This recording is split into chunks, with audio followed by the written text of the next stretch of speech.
অন্ধকার জগতে পা রাখা শুরু যদি ছি হ সেই কলেজে ওঠার পর থেইকা তারপরেই তো আমার অন্ধকার জগতে পা রাখা শুরু। যদি একজন ভালো মানুষই হইতাম তাহলে কি এইগুলা করতে পারতাম?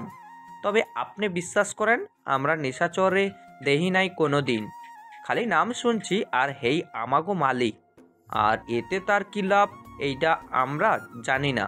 মুখর ওদের আরো কিছু জিজ্ঞাসা করে বাইরে বের হয়ে নিজের কেবিনে আসলো।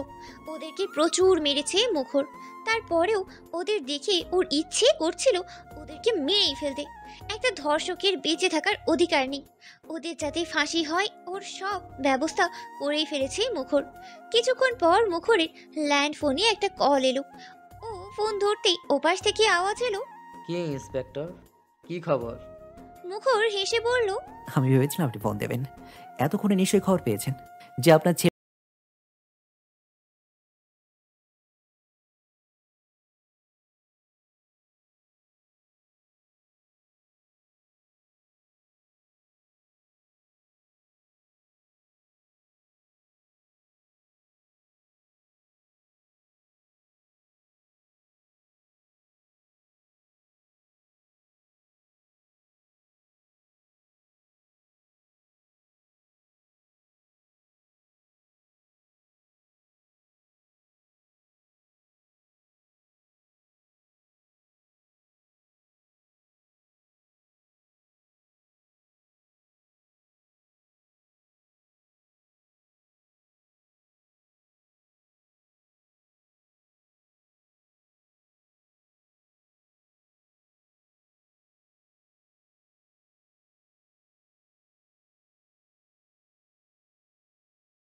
বন্ধ হতে পারে না।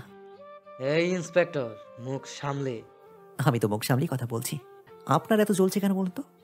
তুই যত যাই করিস না কেন, শামীমের থেকে আমার কোনো খবর পাবি না, কারণ ওরা কখনো আমাকে দেখেইনি আর আমার সম্পর্কে জানেও না। আমি কখন বললাম আমি ওদের কিছু করে আপনার ব্যাপারে জানবো? আপনার ব্যাপারে তো আমি জানি, শুধু আমি আপনাকে চিনি না। যেদিন চিনবো না সেদিন এমনভাবে ধরবো যে তুই চাইলেও নিজেকে আড়াল করতে পারবি না। আগে চিনে তো দেখা, তারপর না হয় ধরার প্রশ্ন আসবে। খুব বেশি দিন হয়নি এখানে আসার, তাতেই তো দুজন মাথাকে বের করা শেষ। এর পরেও তোর এত অ্যাটিটিউড। এত বছরের গড়া সাম্রাজ্য, তুই কি ভেবেছিস এত সহজেই ভেঙে যাবে? না রে, আমিও তো সস্তা নই। সেটা তো সময় বলে দেবে তুই সস্তা না দামি। বলেই মুখর ফোন কেটে দিল। ল্যান্ডলাইনে ফোন করে বলে ও লোকটার ট্রেস করতে পারছেই না। মুখর এক গ্লাস পানি খেয়ে নিজেকে শান্ত করলো। রাতে খাবার টেবিলে মুখর জানালো ও বাসা ভাড়া পেয়ে গেছে পুলিশ স্টেশনের কাছে। কালই ওখানে চলে যাবে সে। প্রথমে শেখ শাহনওয়াজ আপত্তি করলেও পরে মুখরের কথায় মেনেই নিয়েছে। মুখর চলে যাবে শুনেই মিশুর মন খারাপ হলো। খাওয়া দাওয়া শেষ করে মুখর আরবাজকে নিয়ে নিজের ঘরের চলে গেল। কালকেই চলে যাবে সে। মিশুও গেল ওদের পিছনে। ও গিয়ে বলল, পুরনো বন্ধু, নতুন অতিথি, তুমি সত্যি আমাদের বাড়ি থেকে চলে যাবে? মুখর হেসে মিশুকে একটা চকলেট দিয়ে বলল, হ্যাঁ যাব, তবে তোমার সঙ্গে মাঝে মাঝেই দেখা করে যাব। তুমি যদি চলে যাও তাহলে আমায় চকলেট দেবে কে প্রতিদিন রাতে খাবার খাওয়ার পর? আরবাজ দেবে, ওর কাছে আমি তোমার জন্য চকলেট পাঠিয়ে দেবো। আবার আমি যখন আসবো তখনই আসবো তোমার জন্য। তুমি চলে গেলে আমার খারাপ লাগবে তো। হুম হুম, বেশি খারাপ লাগবে না। তোমার বন্ধু আছে তো, তোমার সঙ্গে ফোনে প্রত্যেক দিন কথা বলে, আবার তার বন্ধের দিনও তো তোমার সঙ্গে সময় কাটাবে বলেছে। তবুও সে তো বন্ধু, আর তুমি তো পুরনো বন্ধু, নতুন অতিথি। মিশুর কথায় আরবাজ আর মুখর দুজনেই হাসলো। আরবাজ বলল, মন খারাপ করিস না বিশু, মুখর আসবে তো মাঝে মাঝে। তুমি খুব ভালো পুরনো বন্ধু, নতুন অতিথি। তুমিও খুব ভালো মিশো। মিশু হাসলো, তারপর চকলেট খেতে খেতে বেরিয়ে গেল। আরবাজ আর মুখর কিছু কাজ করে ঘুমিয়ে গেল। সামনেই শুক্রবার চলে এসেছে। মেহবিন সকাল সকাল 9টায় গোসল করে এসে রোদে বসলো। 11টার দিকে বিহঙ্গিনীর কাব্য চলে আসবে। কিছুক্ষণ এটা সেটা ভাবলো, তারপর সময় দেখে রেডি হতে গেল। কালো বোরখা, হিজাব, নিকাব, মাথায় কালো ক্যাপ পরে সব তালা দিয়ে রাস্তায় আসলো। রাস্তায় আসতেই দেখলো একটা কালো গাড়ির সামনে কালো পাঞ্জাবি, কালো মাস্ক আর ক্যাপ পরিহিত ব্যক্তি গাড়িতে হেলান দিয়ে দাঁড়িয়ে আছে। লোকটাকে চিনতে তার একটুও ভুল হলো না। তাকে দেখে মেহবিনের মুখে হাসি ফুটে উঠল। মেহবিন এগিয়ে গেল, লোকটা তাকে দেখে ডান হাতটা বুকের বাঁ পাশে রাখলো। তা দেখে মেহবিন হাসলো। মেহবিন তার সামনে দাঁড়িয়ে হেসেই বলল, আসসালামু আলাইকুম। ওয়ালাইকুম আসসালাম। মাশাল্লাহ, আপনাকে দেখতে একদম রানীর মতো লাগছে বিয়ঙ্কিনী। শুক্রিয়া আপনাকেও। কোন রাজের থেকে কম লাগছে না কাব্য? আয় হায়, তোমার মুখে কাব্য নামটা কি যে সুন্দর লাগে। কাব্য নামটা হয়তো তোমার নামকরণ লাগানো বলে। মেহবিন মুচকি হেসেই ব্যাগ থেকে কয়েকটা চিঠি বের করলো আর সামনের মানুষটার দিকে এগিয়ে দিয়ে বলল, আমার অবসরে আপনাকে নিয়ে লেখা কাব্য। কাব্য মুচকি হেসেই চিঠিগুলো গাড়িতে রেখে সেখানে থেকে বড় একটা লাল গোলাপের তোড়া নিয়ে বলল, আপনাকে এত প্রেমময়ী হতে কে বলেছে বলুন তো, যার প্রত্যেকটা সাক্ষাতেই আমাকে নতুন করে প্রেমে ভরা অনুভূতি দেয়। কাব্যের এমন কথায় মেহবিন হাসলো আর ফুলগুলো নিয়ে বলল, হয়তো একটা সময়ের প্রেমিক পুরুষের চোখে অনেক প্রেম ছিল, তাই তো এত প্রেমময়ী হতে পেরেছে। কাব্য মুচকি হেসে বলল, এখন প্রেমিক পুরুষ নয় কেন? এখন তো সে আমার অর্ধাঙ্গ। এখন কি সে আর প্রেমিক পুরুষ আছে নাকি? তার মানে বলছো অর্ধাঙ্গ হওয়ার সাথে সাথেই প্রেমিক পুরুষ চলে গেছে? আমি কখন বললাম প্রেমিক পুরুষ চলে গেছে? বরং অর্ধাঙ্গ হওয়ার সাথে সাথে তার প্রেমিক পুরুষ পদ থেকে প্রমোশন পেয়েছে। কথায় তোমার সাথে কেউ পারবে না। তাই নাকি? হ্যাঁ তাই। ডাক্তার হেটা কিডা? হুট করে কারোর কথায় দুজনেই চমকে উঠল। পাশে তাকাতেই মেহবিন দেখলো তাজিল দাঁড়িয়ে। মেহবিন মুচকি হেসে বলল, নেত্রী। ডাক্তার তোমাকে দেখি সব কালা, মাথায় দেখি দুইজনের ক্যাপ পরছো। এইটা কিডা? ডাক্তার তোমার জামাই নাকি? মেহবিন মুচকি হেসে বলল, জামাই হলে কি করবে নেত্রী? একটা লজেন খাও মহেতিরে। তখন কাব্য বলল, তাহলে দিয়ে দাও লজেন, আমি তোমার ডক্টরের জামাই। তাজিল একবার কাব্যের দিকে তাকালো, আবার মেহবিনের দিকে তাকিয়ে বলল, তোমার জামাই দেখি শরম পায় ডাক্তার, তাই তো মুখ ঢাকাইছে। তাজিলের কথায় কাব্য হেসে বলল, শরম পাইনি গো নেত্রী, এমনি মাস্ক পরছি। তুমি আমার চিনো নাকি? তাই তুমি আমার নেত্রী কইতেছো কেন? ওইটা খালি ডাক্তার ডাকবো। আমি তোমার ডক্টরের জামাই, তাই তো তোমার নেত্রী রাখছি। আর হ্যাঁ, আমি তোমাকে চিনি। ডাক্তারের জামাই দেখা নেত্রী ডাকবার কিছু কইলাম না। অন্য কেউ হলে কি করতে শুনি? ডাক্তারের বাড়ির পাশে একটা বাবলা গাছ আছে না, ওই গাছে বাইন্দা পিটাইতাম। তাজিলের এমন কথায় কাব্যের মুখটা চুপসে গেল আর মেহবিন জোরেই হেসে উঠল। কাব্য বুকে হাত দিয়ে বলল, তোমার ডক্টরের জামাই দেখে বাইচে গেছি। ডাক্তার তোমার জামাই রে একটু দেখি দেখি তোমার থেকে কালা না ধলা। মেহবিন মুচকি হেসেই বলল, দেখাতে পারি যদি একটা কথা রাখতে পারো। তুমি কিন্তু কাউকে বলতে পারবে না এটা আমার জামাই। আচ্ছা তোমার নেত্রী তোমার কথা দিতেছে, কাউরে কইব না। এখন কইয়ে ফেলাও না তোমার জায়রে দেখা পালাও। আরে না, ওই কালা পাঞ্জাবি আলের মুখ খুলো। কাব্য একটু নিচু হয়ে হেসে মুখ খুলল। তাজিল কাব্যের দিকে একবার তাকালো, আরেকবার মেহবিনের দিকে। কাব্যের মুখ দেখে তাজিল হা হয়ে দাঁড়িয়ে থেকে বলল, এই পুলিশ পড়া তোমার ডাক্তার জামাই? মেহবিন মাথা নাড়ালো। তা দেখে তাজিল মাথায় হাত দিল আর বলল, তাইলে সেই দিন জিগাইলাম তোমার জামাই নাকি, তুমি সেই দিন কইলা না কেন? তখন কাব্য মাস্কটা পরে তাজিলের নাক ধরে একটু টান দিয়ে বলল, সেদিন তো তোমার পা দিয়ে রক্ত বের হওয়ার জন্য তোমার প্রশ্ন চাপা পড়ে গেছিল। ও আচ্ছা, তোমরা কোথাও ঘুরতে যাইতেছো নাকি? যাচ্ছি তো। তখন মেহবিন বলল, তুমি এখানে কি করো এখন? কিছু না, এমনি। কিন্তু দেখো সেই দিন আমার শরীর লুকাইলো কিন্তু চোখ দেখছিল, আজ কিন্তু কেউ লুকাই নাই, সবাই সব দেখছে। তাজিলের কথায় মেহবিন হাসলো আর বলল, তুমি আমার নেত্রীকে দেখেই কিন্তু সব জানতে পারলে, অন্য কেউ হলো কিন্তু জানতো না। আচ্ছা এটা ঠিক আছে, তা তোমার জামাইয়ের নাম কি? পাঞ্জাবি হলো তো তুমি রাখছো। তখন মুখর কোলে নিয়ে গাড়ির ওপর বসিয়ে বলল, তোমার ডক্টর আমার আরেকটা নাম রেখেছে জানো? আমার নাম হচ্ছে মুখোশ শাহরিয়ার কাব্য। মুখোশ শাহরিয়ার আমার বাবা মা রেখেছে, আর কাব্যটা তোমার ডাক্তার। একদম আমার মনের মতো তাজল, আমার বাপ মাই রাখছিল আর শেখ আমি লাগাইছি। ঠিক, কিছুটা তোমার মতোই শেখ তাজল। তা তুমি চকলেট খাবে? না ডাক্তার, আমারে মাঝে মাঝে চকলেট দেয়, এখন খাইতে ইচ্ছে করতেছে না। আমি এখন খেলতে যাবো, অনেক গেলে ভাগ দেওয়া লাগবো। ও আচ্ছা, এখন আমায় নামাই দাও। মুখর তাজিলকে নামিয়ে দিল। তখন তাজিল বলল, আমি কিন্তু তোমার পুলিশ পাঞ্জাবিওয়ালা কমু, ঠিক আছে? নামটা একেবারে ভাল লেগে গেছে পাঞ্জাবিওয়ালা। তুমি তো আবার পুলিশ, তাই পুলিশ ডাকবো, ঠিক আছে? ঠিক আছে, তোমার যা ইচ্ছে তাই রেখো। শোনো, ডাক্তারে দেখে রেখো, হেঁটে জানি কেউ আবার নিয়ে না যায়। আমি থাকতে তোমার ডাক্তারকে কে নেবে? তা ঠিক আছে, তুমি তো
শুধরাবেন না। না, তোমার কোনো সমস্যা? কোনো সমস্যা নেই, এখন চলুন জনাব। ওরা দুজনে ওখান থেকে বেরিয়ে একটা রেস্টুরেন্টে ঢুকলো। ওদিকে কালো পোশাকে দেখি সবাই ওদের দিকেই তাকালো। দেখেই বোঝা যাচ্ছে কাপল। মুখর মেহবিনের হাত ধরে কথা বলতে বলতে যাচ্ছে, যা সবার নজর কাড়লো। সব থেকে নজর কাড়লো দুজনের ক্যাপ, যেখানে নিজেদের নিজেদের দেওয়া নাম আছে সোনালী বর্ণের। ওরা ভিতরে একটা রুমের মতো সেখানে চলে গেল। মুখর দুজনের জন্য কাচ্চি অর্ডার করলো। মুখর মাস্ক খুলে ফেললো। মেহবিন সেদিকে তাকিয়ে রইলো। তা দেখি মুখর বলল, কি দেখছো? আপনিও প্রেমময়, কিন্তু কম নন। আয় হায়, এই জালে মেয়েটার আমার প্রশংসা করছে, ভাবা যায়? যে মানুষটা আমার দিকে সবসময় মুগ্ধ চোখে তাকিয়ে থাকে, আমাকে নিঃস্বার্থভাবে ভালোবেসে সঠিক সময়ের জন্য আমার জন্য অপেক্ষা করে, তার প্রশংসা করব না? শুধু কি আমি করি, তুমিও তো অপেক্ষা করো। আমার অপেক্ষা তো একদিন শেষ হবে, কিন্তু তুমি যার জন্য অপেক্ষা করো তার অপেক্ষার অবসান কি কখন হবে? মুখরের এই কথায় মেহবিনের হাসি মুখটা একটু থমকে গেল। তবু আবার মুচকি হেসে বলল, আল্লাহ চাহে তো হবে, ওসব নিয়ে আমি ভাবি না। জীবনের এতটা পথ একাই পাড়ি দিয়ে এসেছি, এরপর তো আপনি আছেন, সঠিক জীবন কেটেই যাবে। তখনই ওয়েটার এলো খাবার নিয়ে। মেহবিন বলল, খাবার এসে গেছে, আপনার না ক্ষুধা লাগছে? শুরু করুন। আজকে আমি তোমায় খাইয়ে দিই। কেন, সবগুলো আলু নেবেন বলে? মেহবিনের এমন উত্তর মুখর আশাই করেনি। ও হাঁ করে ওর দিকে তাকিয়ে বলল, আমি বললাম কি আর তুমি কি বললে? তুমি না একটা জাতা। মুখরের এমন কথায় মেহবিন হেসে ফেলল আর সামনের চেয়ারটা থেকে উঠে এসে মুখরের পাশের চেয়ারেই বসলো আর বলল, নিন, খাইয়ে দিন। মুখর হেসেই বলল, তুমি একটা কি? গোলাপ ফুল। সাবধান, গোলাপ ফুলে কিন্তু কাঁটাও থাকে। তোমার সব কিছু আমার মধুর লাগে, তা হোক স্নিগ্ধতা অথবা আঘাত। অনেক হয়েছে, এখন শুরু করুন। আপনার সাথে কথা বলতে বলতে আমারই ক্ষুধা লেগে গেছে। সব সময় শুধু কথা কাটানো ধান্দায় থাকো না। যাই হোক, হ্যাঁ করো। মুখর মেহবিনকে যত্ন করেই খাইয়ে দিল। মেহবিনও খাইয়ে দিল। দূর থেকে কেউ একজন এটা দেখে মুচকি হাসলো। সাথে সাথে একটা নিজের আইডিতে পোস্ট করলো, ভালোবাসা সুন্দর যদি মানুষটা সঠিক হয়। খাওয়া দাওয়া শেষ করে ওরা বের হলো আর হাত ধরে রাস্তার ফুটপাতেই হাঁটতে লাগলো।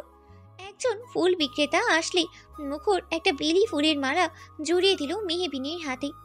পুরো সারাটা দিন নিজেদের মতোই কাটালো। কয়েকটা ছবিও তুললো। সন্ধ্যার পর মেহবিনকে পাকা রাস্তায় নামিয়ে দিল, সাথে সেও নামলো। মেহবিন হেসেই বলল, আজকের দিনটা অনেক সুন্দর ছিল কাব্য। তা তো সুন্দর হবেই, বিহঙ্গিনী যে তার কাব্যের সঙ্গে মিলেছিল। মেহবিন অদ্ভুতভাবে মুখরের চোখের দিকে তাকিয়ে রইল। তা দেখেই মুখর বলল, কিছু বলবে বিহঙ্গিনী? মেহবিন মুচকি হেসে বলল, বলার মতো কিছু নেই, কি বলবো? তোমায় নিয়ে। আমার আমিকে নিয়ে কিছু বলার নেই, সময় পাইনি কোনোদিন নিজেকে নিয়ে ভাবার, কিন্তু সবাই ভাবে কত অফুরন্ত সময় আমার। মেহবিনের এমন কথা শুনে মুখর ওর দিকে তাকিয়ে রইল আর বলল, সত্যি কি সময় পাওনি?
পিয়ঙ্কিনী।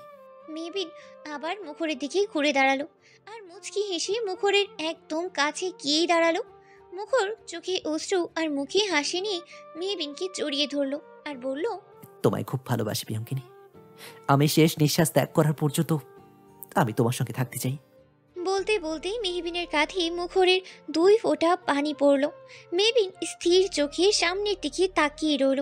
কিছুক্ষণ পর মুখর ওকে ছেড়ে দিয়ে কপালে একটা চুমু দিয়ে বলল, নিজের খেয়াল রেখো, আসছি, আল্লাহ হাফেজ। মেহবিন মুখে হাসি ফুটিয়ে বলল, ইনশাল্লাহ আপনি নিজেও নিজের খেয়াল রাখবেন। আল্লাহ হাফেজ। বলেই মেহবিন ফোনের টর্চ চালিয়ে হাঁটা ধরলো। পিছনে একবার ফিরে তাকালোও না। মুখর সেদিকেই তাকিয়ে রইল। সে কেন তাড়াতাড়ি করে একবারও পিছনে না তাকিয়ে চলে গেল তা মুখর ভালো করেই জানে। ও গেট দিয়ে ঢোকা না পর্যন্ত তাকিয়ে রইল। মুখর বাড়ির ভিতর ঢুকতেই মুখর গাড়ি নিয়ে চলে গেল। মেহবিন বাড়ি এসে ফ্রেশ হয়ে কাঁচা সালাদগুলো আদায় করে নিল। তারপর বিছানায় বসে ফোন স্ক্রল করতে লাগলো। সে সব ছাড়ে, কিন্তু ভালোবাসা মানুষের প্রতি মায়া ছাড়তে পারে না, কাউকে বলতেই পারে না। শুধু এক চিল্লা হাসি মুখে বিদায় নেয় সেই স্থান। কি অদ্ভুত তার ভালোবাসা! সে তার এই ছবির মতোই ঝাপসা। তাকে দেখে মনে হয়, ইস, যদি তাকে একটু ভালোভাবে বুঝতে পারতাম। পোস্টটা 5 মিনিট আগে করা হয়েছে বিহঙ্গিনীর কাব্যের আইডি থেকে। সাথে অনেক দূরের একটা ঝাপসা ছবি। কালো বোরখা, হিজাব, নিকাব, মাথায় ক্যাপ পরা আর ক্যাপের ওপরে সোনালি রঙের কিছু জলজল করছে। পোস্টটা চোখে পড়তেই মেহবিন লিখল, তবুও তো সব সময় বুঝে ফেলেন। বুঝতে আর পারলাম কোথায়? পারলেন না বুঝি? বুঝতে পারলেও কিছু করতে পারি না, তাহলে সে বুঝতে পারার মূল্য রইল কোথায়? কি করতে পারলেন সেটা বড় কথা না, বুঝতে পারাটাই বড় কথা। বুঝতে পেরে কিছু না করতে পারার মতো ব্যর্থতা আর কিছুই হয় না। বুঝতে পারেই বা কজন? এখানকার সময়ে ভুল বোঝার সহজ, কিন্তু একটা মানুষের পরিস্থিতি এবং একজন মানুষকে বুঝতে পারা সব থেকে কঠিন। সেখানে আপনি অনায়াসে বুঝতে পারেন, এটা আপনার অর্জন। ওপাশ থেকে কোনো রিপ্লাই এলো না। তার কিছুক্ষণ পর বিহঙ্গিনীর কাব্য আইডি থেকে আরও একটা পোস্ট হলো। দুজনেই একটা কাপল ছবি, যেখানে কাব্য আর তার বিহঙ্গিনীর দিকেই তাকিয়ে আছে। আর তার ক্যাপশনে লেখা, আমি আবারও চাই প্রেমে পড়তে, কিন্তু অন্য কারো নয়, শুধু তোমার। আমি আবারও চাই প্রেমে পড়তে। একবার নয়, আমি বারবার পড়তে চাই শুধু তোমার প্রেমে। আমার একান্তই ব্যক্তিগত, শুধু তোমার। পোস্টটা দেখতেই মেহবিনের মুখে হাসি ফুটে উঠল। সে মুচকি হেসে লিখল, তো পড়ুন না, মানা করেছে না কি কেউ? ওপাশ থেকে রিপ্লাই আসলো, না, মানা করেনি। আর কেউ মানা করলেই আমি শুনবো নাকি? হ্যাঁ, সেটাও ঠিক। আজকের দিনটা সব থেকে ভালো দিনের মধ্যে একটা ছিল। ইনশাল্লাহ আপনার রোজ রোজ এমন ভালো দিন আসুক। আমিন। বিহঙ্গিনীর কাব্য, নিয়মিত তাকে ভালোবাসুন যাকে ভালোবেসেই ঠকবেন না। তাকে ভালোবাসুন যে আপনার জন্য অপেক্ষা করে, কখনো ক্লান্তই হয় না। তাকে ভালোবাসুন যে কখনো আপনার দিকে মুগ্ধ চোখে তাকিয়ে থাকতে থাকতে বিরক্তই হয় না। তাকে ভালোবাসুন যার ভালোবাসা আপনাকে মুগ্ধতায় আটকে থাকতে বাধ্য করে। পোস্টটা কাব্যের বিহঙ্গিনী পেজ থেকে করা হয়েছে। এতক্ষণ মুখরের এটা নিয়ে আফসোস থাকলেও এখন নেই। এখন আফসোসের ওখানে মুখে ফুটে উঠেছে এক তৃপ্তির হাসি। কতগুলো লাভ রিয়েক্ট কমেন্ট শেয়ার হয়েছে। ফেসবুকে বেশ জনপ্রিয় একটা পেজ কাব্যের বিহঙ্গিনী, কিন্তু কখনো এই নামের আড়ালের মানুষটাকে কেউ দেখেনি, এমনকি তার নামও জানে না কেউ। রাত 9টা এমন সময় মেহবিনের ফোনে চেয়ারম্যান সাহেবের একটা কল এলো। মেহবিন ফোন ধরেই সালাম দিল। আসসালামু আলাইকুম। পাশ থেকে চেয়ারম্যান সাহেবের কণ্ঠ শোনা গেল, ওয়ালাইকুম আসসালাম। আপনি আজ আসেননি কেন? আমার পার্সোনাল কিছু কাজ ছিল, সন্ধ্যার পর বাসায় এসেছি। ও আচ্ছা, কিন্তু আপনার জন্য মিশু রাগ করেছে, সারাদিন আপনার অপেক্ষায় ছিল। মেহবিন একটা দীর্ঘশ্বাস ফেলল। ওর মনেই ছিল না মিশুকে বলতে।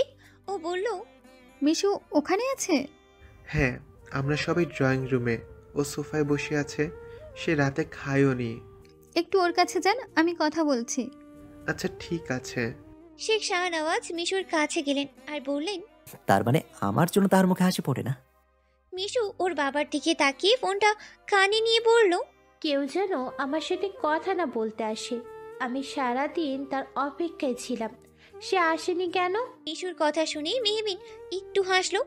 কথা বলবে না, তবুও নিজের কাছে ফোন নিয়ে নিয়েছে। মেহবিন হেসেই সালাম দিল। আসসালামু আলাইকুম।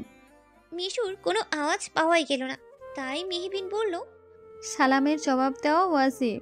সালাম শুনে তার কথার জবাব না দিয়ে একটা মুসলিম কখনো চুপ থাকতে পারে না।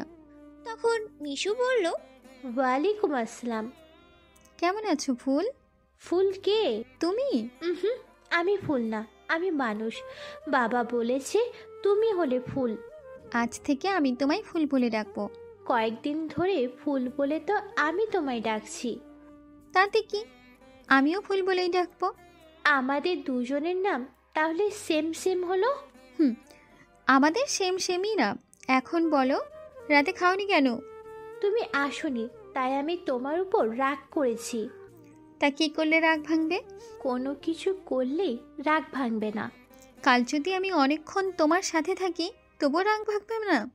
মেহবিনের এই কথা শুনেই মিশু খুশি হয়ে গেল আর বলল, সত্যি ফুল, তুমি সত্যিকাল আমার সাথে অনেকক্ষণ থাকবে? হ্যাঁ, অনেকক্ষণ থাকবো। এখন তুমি খেয়ে নাও। আচ্ছা, খেয়ে নেব। আচ্ছা, কাল কখন আসবে তুমি? তুমি আসলে একজনের সাথে তোমার পরিচয় করিয়ে দেব। কার সাথে ফুল? সেটা সিক্রেট, তুমি আগে আসো তো। আর হ্যাঁ, কাল তোমার আর একটা ছোট বন্ধু আছে না, কি যেন নাম? তুমি যাকে নেত্রী বলো, তাকেও নিয়ে এসো। ও খুব ভালো, আমার কত যত্ন করলো। ওর নাম তাজেল, শেখ তাজেল। হ্যাঁ হ্যাঁ, তাজিল। ওকেও নিয়ে এসো কাল, আমার অনেক খেলবো। আচ্ছা ঠিক আছে, রাখছি। আল্লাহ হাফিজ। আল্লাহ হাফিজ। মেহবিন ফোনটা রেখে দিল আর ভাবতে লাগলো কার সাথে মিশু ওর পরিচয় করিয়ে দেবে। এদিকে সবাই শেখ শাহনওয়াজ আর মিশুর দিকে তাকিয়ে আছে। নূপুর বললেন, এই কথা শুনেই মিশু বলল, এই নুপুর ডাক্তার, তুমি চুপ থাকো, তুমি কোনো কথা বলবে না। তখন শেখ শাহনওয়াজ বললেন, আমার মায়ের যা ইচ্ছে হয় তাই করুক। নূপুর, তোমার কোনো কথা না বলাই ভালো। শেখ শাহনওয়াজ হেসেই বললেন, তা করা যায় না। তবে মেয়েটাকে যতদূর দেখেছি ততটুকুতে বুঝেছি মেয়েটা সবসময় আলাদা সত্যতা নিয়েই চলাচল করে।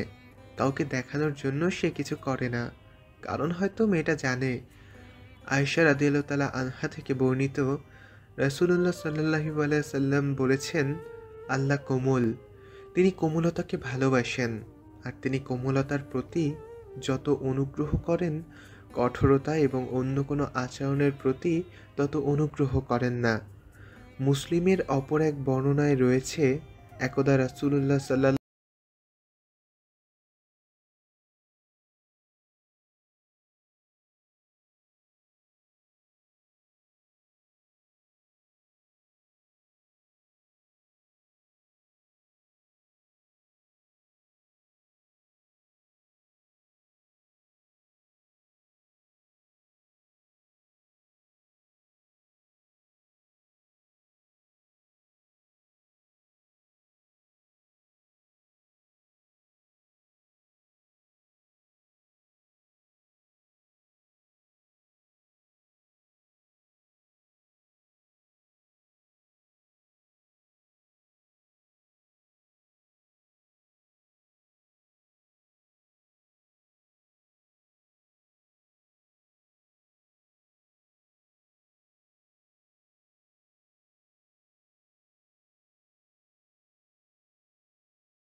ফুল, তুমি কি শুনতে পাচ্ছ?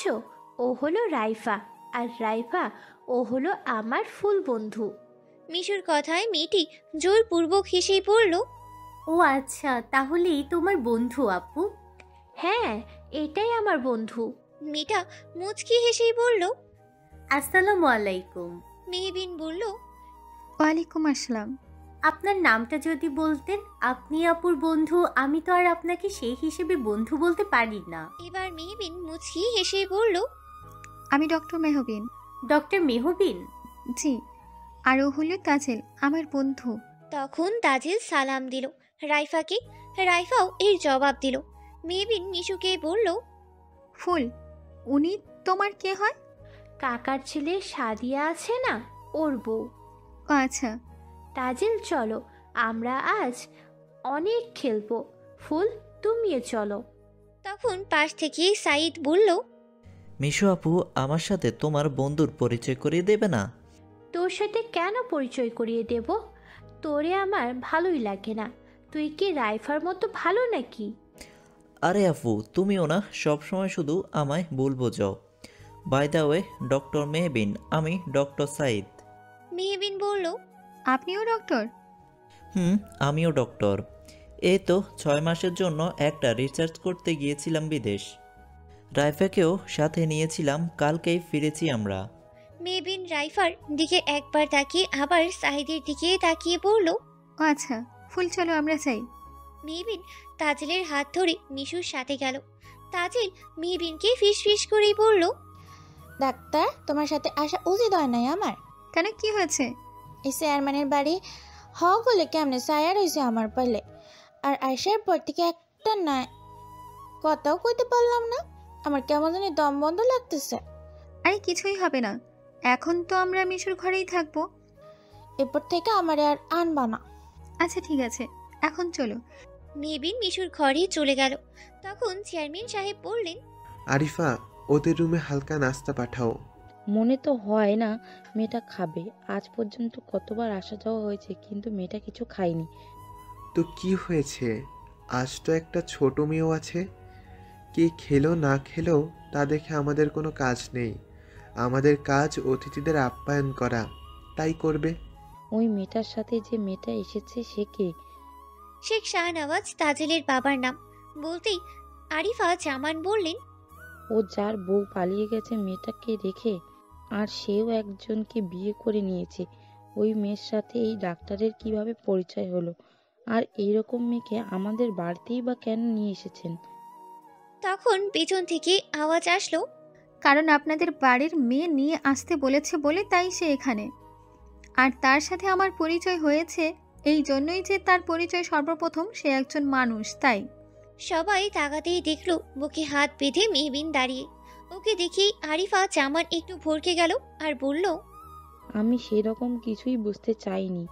মেহবিন মুখ শক্ত করেই বলল, ও আচ্ছা, এরকম মেয়ে বলতে কি বুঝিয়েছেন আপনি? মানে ওর মা পালিয়ে গেছে। তো কি হয়েছে? ওর মা পালিয়ে গেছে, ও কি একবারও বলেছে ওর মাকে কারোর সাথে পালিয়ে যেতে?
কথা শুনে দুজনেই বেরিয়ে আসলো।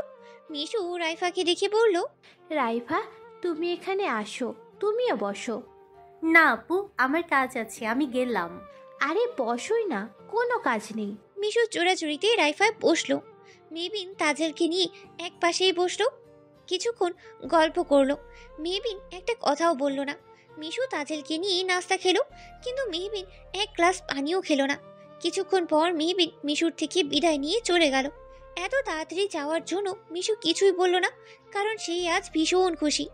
রাতে কাব্যের বিহঙ্গিনী পেজ থেকে একটা পোস্ট হলো। কাব্যের বিহঙ্গিনী, আমার উপস্থিতি যাদের মনে খুশি আনতে পারে না, তাদের সাথে আমার দেখা না হোক। তবে এবার আরবাজ আর মুখর এর সাথে মেহবিনের আরও একজন পরিচিত মানুষ পোস্টটা দেখতে পেল। যদিও সে মেহবিনী যে এই পেজের মালিক সেটা জানেই না। তাহার সাথে আমার বারবার দেখা হোক, আর তাহার আর আমার প্রতিটা সাক্ষাৎ তাহার মুখে এবং আমার মুখে হাসি ফোটার কারণ হোক। বিহঙ্গিনীর কাব্য আইডি থেকে একটা পোস্ট হলো। পোস্টটার চোখে পড়তেই মেহবিন মুচকি হেসে লিখল, প্রতিটা সাক্ষাতেই প্রতিবারের মতো ফুল দেওয়া হোক, হাসার কারণ এমনিতেই হয়ে যাবে। ও পাশ থেকে রিপ্লাই আসলো, তার মানে আমার জন্য তার মুখে হাসি ফোটে না, শুধু ফুলের জন্য হাসি ফোটে? আমি কখন বললাম শুধু ফুলের জন্য হাসি ফুটে ওঠে? তাহলে প্রথমে কি বললে? সেখানে কি আমাকে একবারও মেনশন করেছো? সে কি জানে সে নিজেই একটা ফুল, যাকে দেখেই আমার মুখে হাসি ফুটে ওঠে? এই, আর কিছু না। আরে ফুল তো মেয়েদেরকে বলে, তুমি আমাকে কেন বলছো? এই কথাটা না হয় আমি বলতে পারি, তুমি কেন? এমনিতেই আমার তো ভালোই লাগছে। তাছাড়া শখের মানুষকে যে কোনো নামে সম্বোধন করাই যায়। তাই বলে মেলি সম্বোধন? তাহলে আপনাকে ফুল না ফল বলবো, এটা বলে ভালো লাগবে? দূর দূর, এসব কি বলছো তুমি? আমি কাব্যই ঠিক আছি, কি ফুল ফল শুরু করেছো তুমি? এখন এসব বাদ দিন। আচ্ছা কাব্য, আমায় একটা কথা বলুন তো। আপনি একজন পুলিশ অফিসার, আপনার কত কাজ, তার মাঝেও আমার পোস্ট দেখে আপনি রোজ পোস্ট করেন, আমি কমেন্ট করলে সাথে সাথে রিপ্লাইও করেন। একটা মানুষ 24 ঘন্টা সবসময় ব্যস্ত থাকে না। হ্যাঁ, একটা কাজ করছি, সেখানে শখের মানুষের জন্য 30 সেকেন্ড সময় বের করে তার পোস্ট দেখা খুব বড় একটা ব্যাপার নয়, শুধু দরকার একটু মানসিকতা। তাছাড়া যে সময়টা আমি বিহঙ্গিনীর কাব্য আইডি থেকে তোমার সঙ্গে কথা বলি, সেটা আমার ছুটির পর। আমি বাড়ি ফিরি তখন। একটা মানুষের যতই ব্যস্ত থাকুক, সেখান থেকে সময় বের করাটা তার নিজের উপর ডিপেন্ড করে, সে চাইলেই করতে পারবে, এটা কোনো ব্যাপার না। শুধু একটা কথা মাথায় রাখতে হবে, যে সেটা হলো আমাকে সময়টুকু বের করতে হবে। অধিকাংশ মানুষ পরে আমি ব্যস্ত ছিলাম, তাই তোমার সঙ্গে যোগাযোগ করতে পারিনি। ব্যাপারটা হলো সে চেষ্টাই করেন সময়টা বের করার। কমেন্টটা পড়েই মেহবিন লিখলো, বুঝলাম। কি বুঝলে? একটা মানুষ সবসময় ব্যস্ত থাকে না, ব্যাস এতটুকুই। তো আরও কিছু বোঝার কথা ছিল নাকি? তেমন কিছু না। ওহো, মনে পড়েছে, আরও একটা জিনিস বুঝতে পেরেছি। কি?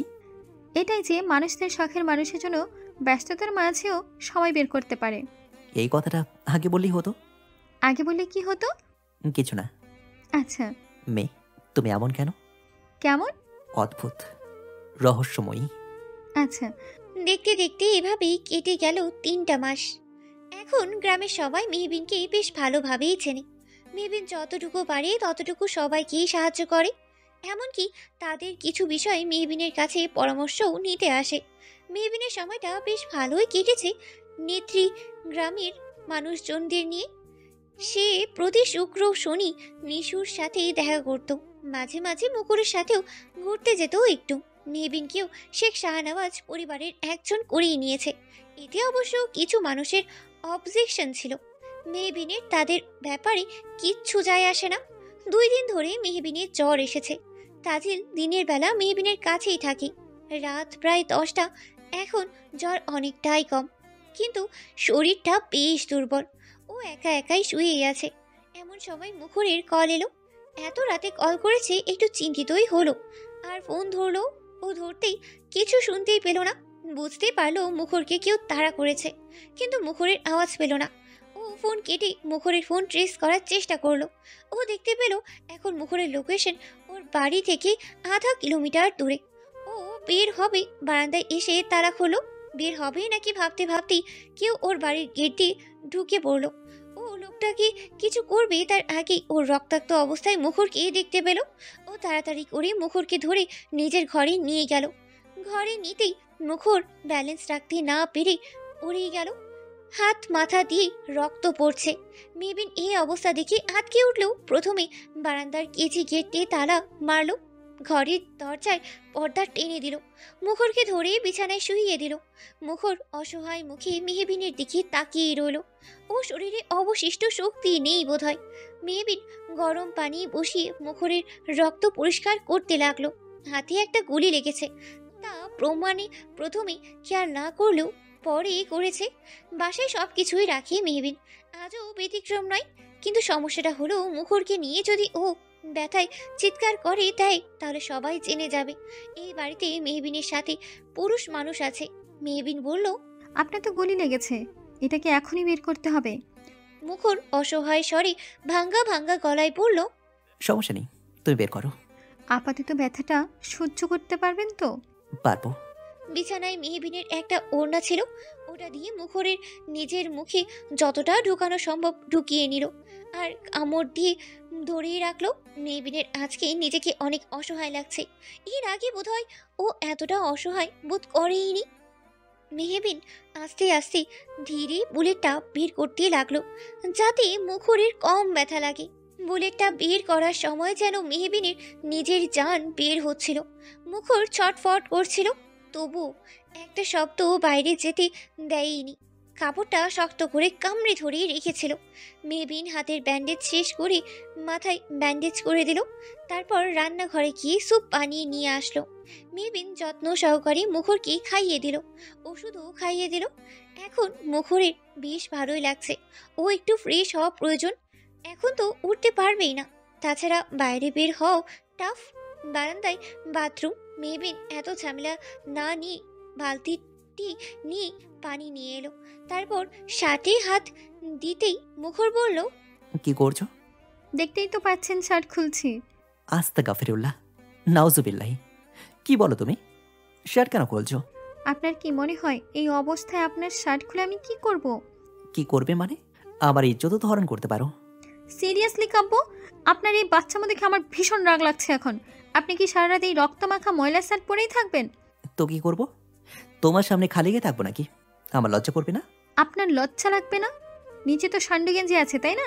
খুলুন তো, খুলুন। ও হ্যাঁ, আমি তো ভুলেই গেছিলাম।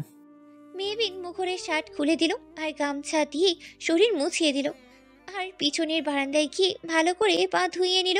তারপর বিছানায় শুইয়ে দিল, আবার ওপরে কম্বলটাও টেনে দিল। ও চেয়ারে বসেই পড়ল। এসব কি করে হলো? মুখর একটা দীর্ঘ শ্বাস ফেলেই বলল, পুলিশ স্টেশন থেকে বাড়ি ফিরছিলাম, এমন সময় দেখি কেউ রাস্তায় পড়ে আছে। সেটা দেখতে বাইরে বেরিয়ে তার কাছে যেতেই কেউ আবার মাথায় কিছু একটা দিয়ে আঘাত করলো। পেছনে ঘুরে দেখি বেশ কয়েকজন। ততক্ষণে রাস্তার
নাকি?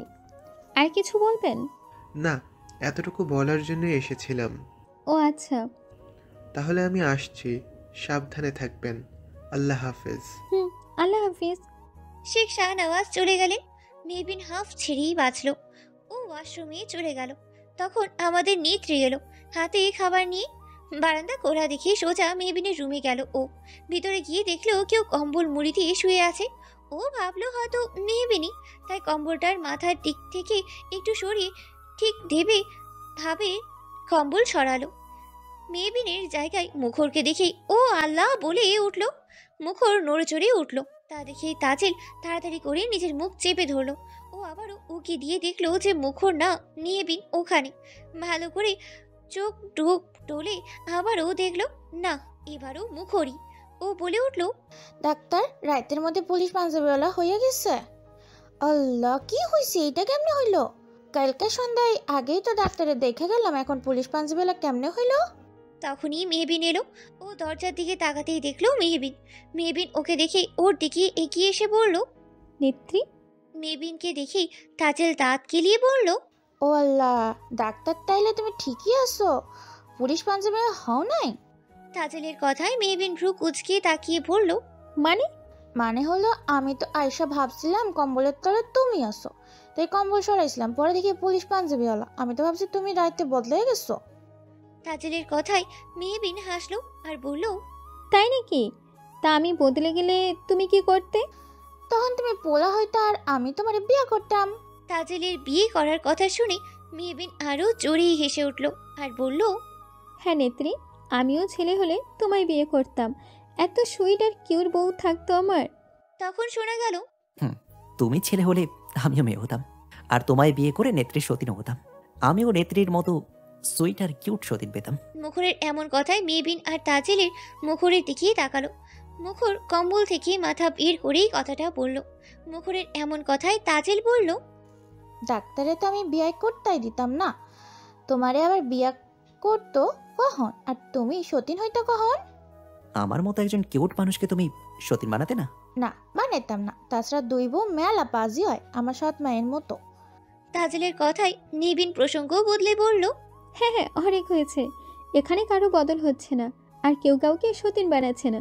নেত্রী, তুমি এখন এখানে? তোমার তো জ্বর 2 দিন ধইরা, তাই আমার ছুটি। দাদিরে তোমার জ্বরের কথা কইছিলাম, তাই দাদি সকালে পাতলা খিচুড়ি রান্না দিছে, তাই নিয়ে এলাম। কিন্তু আয়সা দেখলাম পুলিশ পাঞ্জাবিওয়ালাও আছে, এখানে তো খালি তোমার জন্যই দিছে। ও আচ্ছা, সমস্যা নেই। কাব্য, আপনি উঠুন তো, দেখেন উঠতে পারেন কিনা।